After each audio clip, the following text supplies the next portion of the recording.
ആത്മബന്ധുക്കൾക്ക് വിനീതമായ നമസ്കാരം. ദേഹമാകുന്ന കൂട്ടിൽ ഒരു പൈങ്കിളിയെപ്പോലെ ഈ ഇന്ദ്രിയ സുഖങ്ങളെ മാത്രം അനുഭവിച്ചുകൊണ്ട് ജീവിക്കുന്ന ഒരു കിളിയെപ്പോലെ നാം ആകരുത്. സ്വതന്ത്രമായി ആ ശൂന്യാകാശത്തിൽ പറന്ന് സഞ്ചരിക്കാൻ പറ്റുന്ന ഒരു പൈങ്കിളിയാണോ, കൂട്ടിൽ കിടക്കുന്ന പൈങ്കിളിയാണോ കൂടുതൽ സുഖികളായി ഭവിക്കുന്നത് എന്ന് നാം ഒന്ന് വിചിന്തനം ചെയ്യേണ്ടിയിരിക്കുന്നു. അതിനാൽ ഒരു കവി നമുക്കൊരു താക്കീത് തരികയാണ്. കൂട്ടിലെ പൈങ്കിളിയാകാതാത്മസത്തതൻ മോചനം നേടൂ, പാടത്തു കുന്നൽ കതർ കൊത്തിമാനത്ത് പാറും വനന്തത്ത പോലെ. ഒരു ഉദാഹരണവും കൊടുത്തിരിക്കുന്നു, അതിമനോഹരമായ. പാടത്തെ പുന്നല് കൊത്തി പറന്നുയരുന്ന ഒരു തത്ത പോലെ ആകൂ.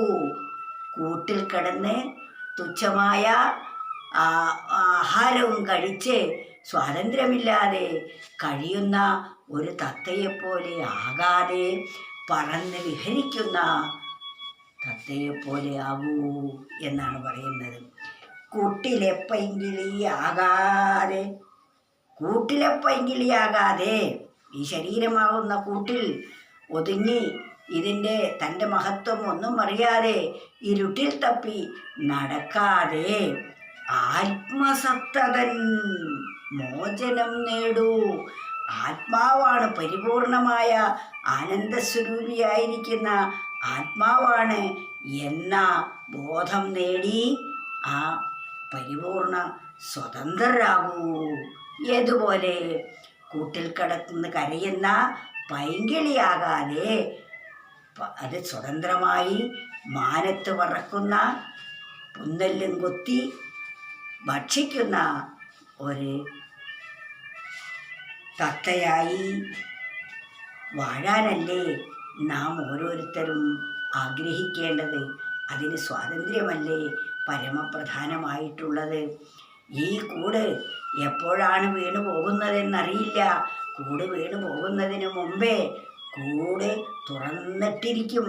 ആ തുറന്ന വഴിയിൽ കൂടി പുറത്തേക്ക് പോകാനുള്ള അറിവാണ് നാം നേടേണ്ടത്. അല്ലെങ്കിൽ കൂട് പൊളിയുമ്പോൾ നാം സുരക്ഷിതരല്ലാതെ വരുന്ന ഒരവസ്ഥ നമുക്കൊക്കെ കൈവരുന്നതാണ്. അതിൻ്റെ മുമ്പേ നാം സ്വതന്ത്രമാകേണ്ടിയിരിക്കുന്നു. സ്വതന്ത്രമായ അവസ്ഥയെക്കുറിച്ച് ബോധിക്കേണ്ടിയിരിക്കുന്നു. കൂട്ടിലെ പൈങ്കിളിയാകാതാത്മസത്തതൻ മോചനം നേടൂ, പാടത്തു കുന്നൽ കതിർ കൊത്തി മാനത്തു പാറും വനന്തത്ത പോലെ.